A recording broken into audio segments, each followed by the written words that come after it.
August 3rd, 1931, 2:17 a.m. Three black Cadillacs pulled up outside Stephanie St. Clair's main collection house on 140th Street.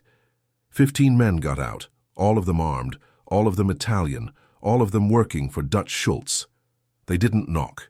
They kicked in the door, stormed inside, and within 5 minutes had rounded up everyone in the building. 7 of Stephanie's runners, 3 bookkeepers, and $47,000 in cash from that day's numbers collections. The leader of the crew, a man named Salvatore Sally Burns Battaglia, pointed his gun at Stephanie's head runner, a man named Curtis Jackson. From now on, this operation belongs to Dutch Schultz. You work for us now, or you don't work at all. Understand? Curtis, terrified but trying to maintain dignity, asked the obvious question. What about Queenie? What about Stephanie St. Clair? Sally Burns laughed. Queenie? That's over. Tell her if she knows what's good for her, she'll disappear. Because if she doesn't, we'll make her disappear. They took the money, took the betting slips, took the ledgers with all the customer information, and left. By morning, Dutch Schultz's crew had hit 5 more of Stephanie's locations. They'd stolen over $150,000 in cash, shut down her entire operation, and sent a message to all of Harlem. The numbers game now belonged to the white mob. By noon on August 3rd, word had reached Stephanie. She was at her brownstone on Edgecombe Avenue when her second-in-command, a woman named Florence, came running in with the news. They hit us, all the main houses. They took everything. Stephanie sat in silence for a full minute. Then she asked one question. Did they hurt anyone?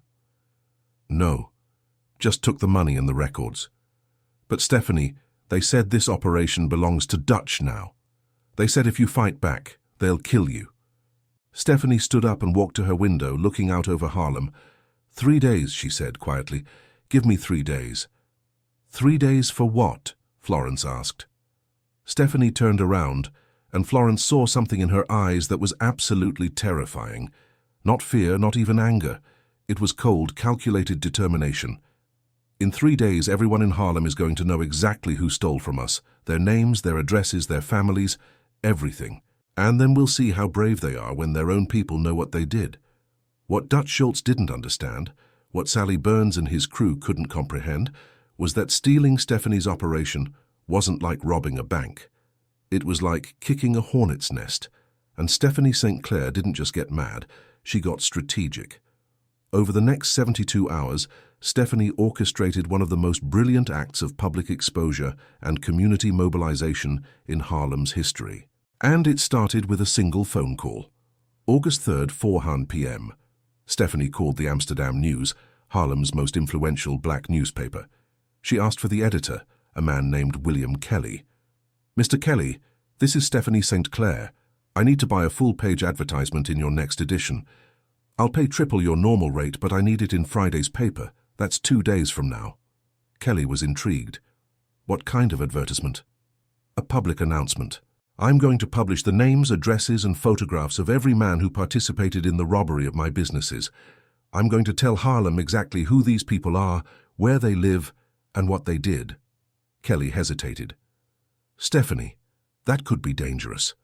Dutch Schultz isn't going to like having his men exposed in print. I don't care what Dutch Schultz likes. Are you going to run it or not? Kelly thought about it for exactly 10 seconds. Triple rate, you said. I'll run it. While Kelly prepared space in the Friday edition, Stephanie activated her network. She had informants everywhere. People who worked in restaurants, barbershops, hotels, apartment buildings, people nobody noticed, people who heard things and saw things. She sent word to all of them. I need information on 15 men, Italian, working for Dutch Schultz. I need to know where they live, where they eat, where their families go to church. I need to know everything, and I need it in 48 hours. The response was immediate. By the evening of August 4th, Stephanie had detailed intelligence on all 15 men who'd robbed her locations. Sally Burns lived in a brownstone on the Upper East Side with his wife and 3 children. Tony Accardi rented an apartment in Little Italy above a bakery his mother owned. Vincent Lombardi had a girlfriend in Brooklyn and a wife in the Bronx who didn't know about each other. Every detail documented and verified. But Stephanie didn't just want information. She wanted photographs. So she hired 5 photographers, giving them addresses and instructions. I need pictures of these men, clear pictures showing their faces. I don't care how you get them. You have 24 hours. By the evening of August 5th, the day before the newspaper was scheduled to run, Stephanie had everything she needed. 15 names, 15 addresses, 15 photographs. She wrote the advertisement herself, sitting at her dining room table with a typewriter, choosing every word carefully. The headline read, "To the people of Harlem, these are the men who robbed your community." Below that, in smaller text, on August 3rd, 1931, the following individuals working under orders from Dutch Schultz invaded businesses in Harlem, stole money that belonged to this community, and threatened violence against hard-working people whose only crime was providing a service their neighbors wanted. I am publishing their names, faces, and addresses so that every person in Harlem knows exactly who these criminals are. Then came the list. 15 names, each with a photograph beside it, and beneath each photo their home address. Salvatore Battaglia, 247 East 84th Street. Anthony Accardi, 155 Mulberry Street, Apartment 3B. Vincent Lombardi, 89 Sullivan Street. All 15 exposed completely. At the bottom of the advertisement, Stephanie added one final paragraph. These men thought they could come into Harlem, steal from us, and face no consequences because they work for a powerful white mobster. I'm here to tell them that in Harlem, there are always consequences. Not violence, not revenge, but something more powerful. The truth. Now everyone knows who you are. Now everyone knows where you live. Now everyone knows what you did. Sleep well, gentlemen. She signed it simply. Stephanie St. Clair, Madame Queen of Harlem. On the morning of Friday, August 6th, the Amsterdam news hit the streets. The full-page advertisement was on page 3, impossible to miss. Within hours, every black household in Harlem had seen it, but the impact went far beyond Harlem. Copies of the newspaper made their way to Little Italy, to the Upper East Side, to Brooklyn. Italian mothers and wives saw their sons' and husbands' names and faces in a black newspaper, exposed as criminals who'd robbed Harlem. The shame was instantaneous and devastating. Sally Burns' wife, Maria, opened the newspaper at breakfast and saw her husband's photograph staring back at her. "Salvatore, what is this? What did you do?" Sally tried to explain it away. "It's business, Maria. Just business." "Business? You robbed people? You pointed guns at people? In a black neighborhood? Do you know what Father Donovan is going to say when he sees this at church on Sunday?" Sally hadn't thought about that. Neither had any of the other 14 men. They'd thought about Dutch Schultz's approval, about the money they'd make, about intimidating Stephanie St. Clair. They hadn't thought about their mothers, their wives, their children seeing their faces in a newspaper associated with theft and violence. By noon on August 6th, Dutch Schultz was in a rage. He called Sally Burns and the other crew leaders to his office in Midtown. "What the hell is this?" Dutch threw the newspaper on his desk. "She published your names, your addresses, your photographs. How stupid are you people?" Sally tried to defend himself. "Boss, we didn't know she'd do something like this. We thought we were just taking over her operation." "You thought? You didn't think at all. Now every cop in the city knows who hit those locations. Now your families know. Now everyone knows." But Dutch's anger wasn't just about the exposure. It was about what happened next, what Stephanie had planned all along. That same Friday afternoon, Stephanie did something unprecedented. She organized a public reading. At 5 p.m., she stood on the steps of the Abyssinian Baptist Church on 138th Street. Over 2,000 people gathered to hear what she had to say. Stephanie held up a copy of the Amsterdam News. "Today, I published the names of the men who robbed our community, but words on paper aren't enough. I want everyone here to know these names. I want you to memorize these faces. I want you to recognize these men if you ever see them in Harlem again." Then she started reading. Salvatore Battaglia, 247 East 84th Street. She held up his photograph so the crowd could see. This man kicked in the door of a business on 140th Street at 2 a.m.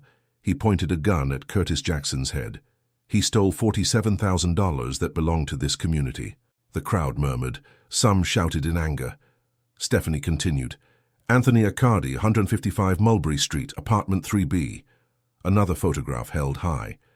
This man threatened 3 bookkeepers, all women, with violence if they didn't hand over the day's receipts. One by one, she read all 15 names, 15 photographs shown to 2,000 people, 15 addresses announced publicly. By the time she finished, the entire crowd had the information memorized. But Stephanie wasn't done.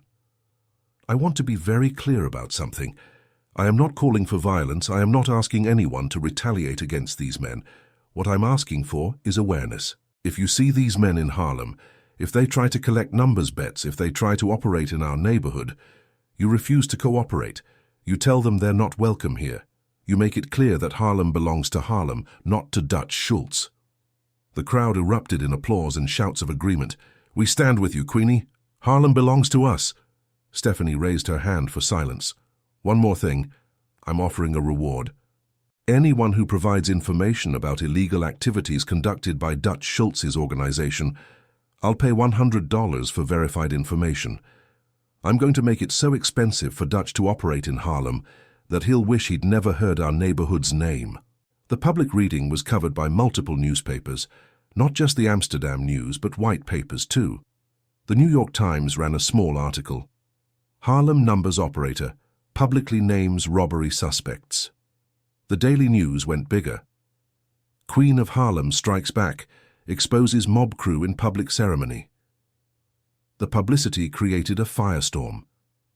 By Saturday, August 7th, 2 days after the names were published, the consequences were multiplying beyond what even Stephanie had anticipated. Tony Accardi's mother, a devout Catholic, threw him out of the apartment above her bakery.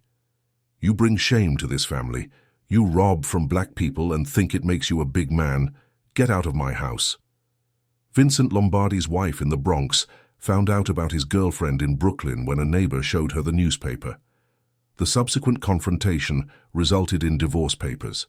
Several of the men faced pressure from their own neighborhood communities. Italian shopkeepers in Little Italy, who'd seen the newspaper, started refusing service to known Schultz associates. You make us all look bad, one butcher told Sally Burns. Robbing people and getting caught in the newspaper, you're disgraceful. But the most significant impact was operational. Stephanie's $100 reward offer worked. People started coming forward with information about Dutch Schultz's operations throughout New York. A bartender in Midtown reported that Schultz's men collected protection money from his establishment every Friday. A warehouse worker in Brooklyn revealed a location where Schultz stored illegal alcohol during Prohibition. A secretary who worked for a company that laundered Schultz's money provided account numbers and transaction records. Within a week, Stephanie had compiled a dossier on Dutch Schultz's entire operation, and she didn't keep it to herself. She anonymously sent copies to the FBI, to the New York Police Department's honest cops, the few who existed, and to federal tax authorities. By mid-August, Dutch Schultz was facing increased scrutiny from law enforcement, decreased cooperation from the Italian community, and a complete inability to operate in Harlem. The 15 men who'd robbed Stephanie's locations became pariahs. Some left New York entirely. Others retreated to legitimate businesses, trying to distance themselves from their criminal past. Sally Burns, who'd laughed when he told Curtis Jackson that Queenie was finished, found himself completely ostracized. His wife left him. His children were bullied at school because their father's face had been in the newspaper. He couldn't find work because every potential employer had seen his photograph associated with violent robbery. By September 1931, just 1 month after robbing Stephanie's operation, Sally Burns was broke, alone, and desperate. He made one final decision. He went to Stephanie's brownstone and asked to speak with her. Florence, Stephanie's second-in-command, answered the door. Sally Burns is here. He wants to talk to you. Stephanie could have refused. She could have had him thrown out or worse. Instead, she agreed to see him. Sally walked into Stephanie's parlor, hat in hand, looking nothing like the confident enforcer who'd kicked in doors 3 weeks earlier. Miss St. Clair, I came to apologize. Stephanie sat in her chair, perfectly composed. Apologize for what specifically? For robbing your businesses, for threatening your people, for thinking I could just take what you built. And why are you apologizing now, Mr. Battaglia? Because you're sorry or because you're suffering consequences? Sally hesitated, then decided honesty was his only option. Both. I was wrong, I knew it was wrong when I was doing it, but I told myself it was just business. I didn't think about what it meant to you, to Harlem, to the people who worked for you, and now I'm paying for it. I lost everything. You lost everything, Stephanie repeated. You lost your wife, your home, your reputation. Do you know what you tried to take from me? You tried to take my livelihood, my community's trust, and Harlem's economic independence. What you lost is nothing compared to what you tried to steal. I know, Sally said quietly. That's why I'm here. I'm leaving New York, going to Chicago, starting over. But before I go, I wanted you to know that what you did, publishing our names, exposing us, it was the right thing. We deserved it. Stephanie studied him for a long moment. Mr. Battaglia, I'm going to tell you something I want you to remember for the rest of your life. You came into Harlem thinking power was about guns and intimidation. You learned that real power is about community, information, and the willingness to use both strategically. You can take that lesson to Chicago. Maybe it'll make you a better person. Sally nodded, turned to leave, then stopped. One more thing, Miss St. Clair. Dutch is planning something. I don't know what, but he's not giving up on Harlem. Be careful. I'm always careful, Mr. Battaglia, and thank you for the warning. Sally Burns left New York the next day. He was never heard from again in criminal circles. The other 14 men scattered similarly, their careers as mob enforcers effectively over. Dutch Schultz continued trying to infiltrate Harlem for several more years, but after the August 1931 exposure, he never regained the foothold he'd briefly achieved. The public reading of names became legendary in Harlem. It established a precedent that would be used for decades.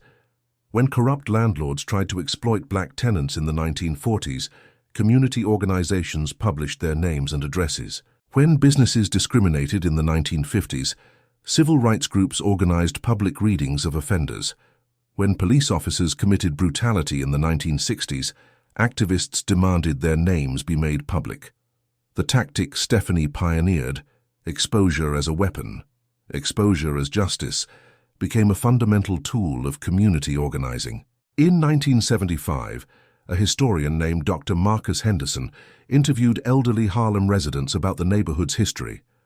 One woman, 83-year-old Clara Washington, remembered the public reading. I was there that day in 1931 when Queenie read those names on the church steps.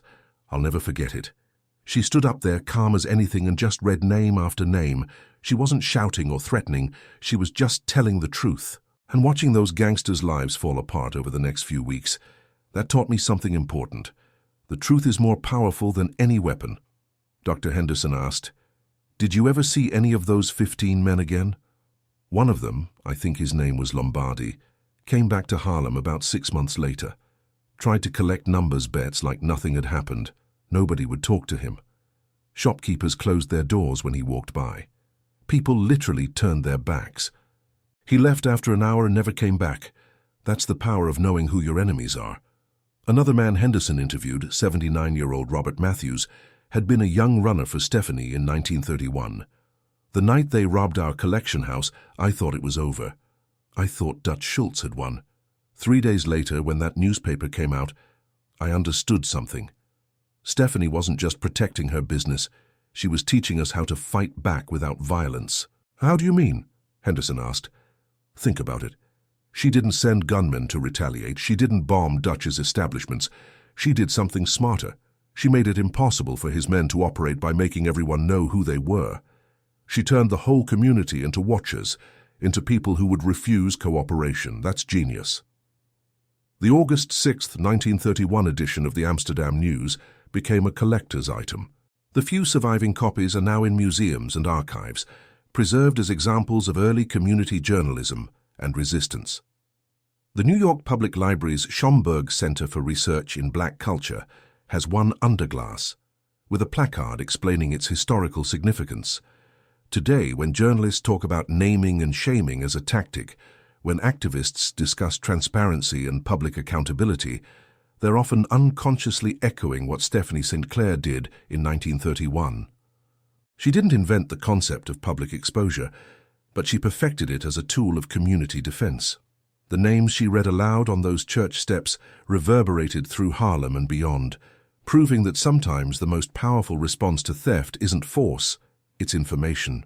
Dutch Schultz would eventually be killed by his own mob associates in 1935, his brutal tactics and reckless behavior making him a liability.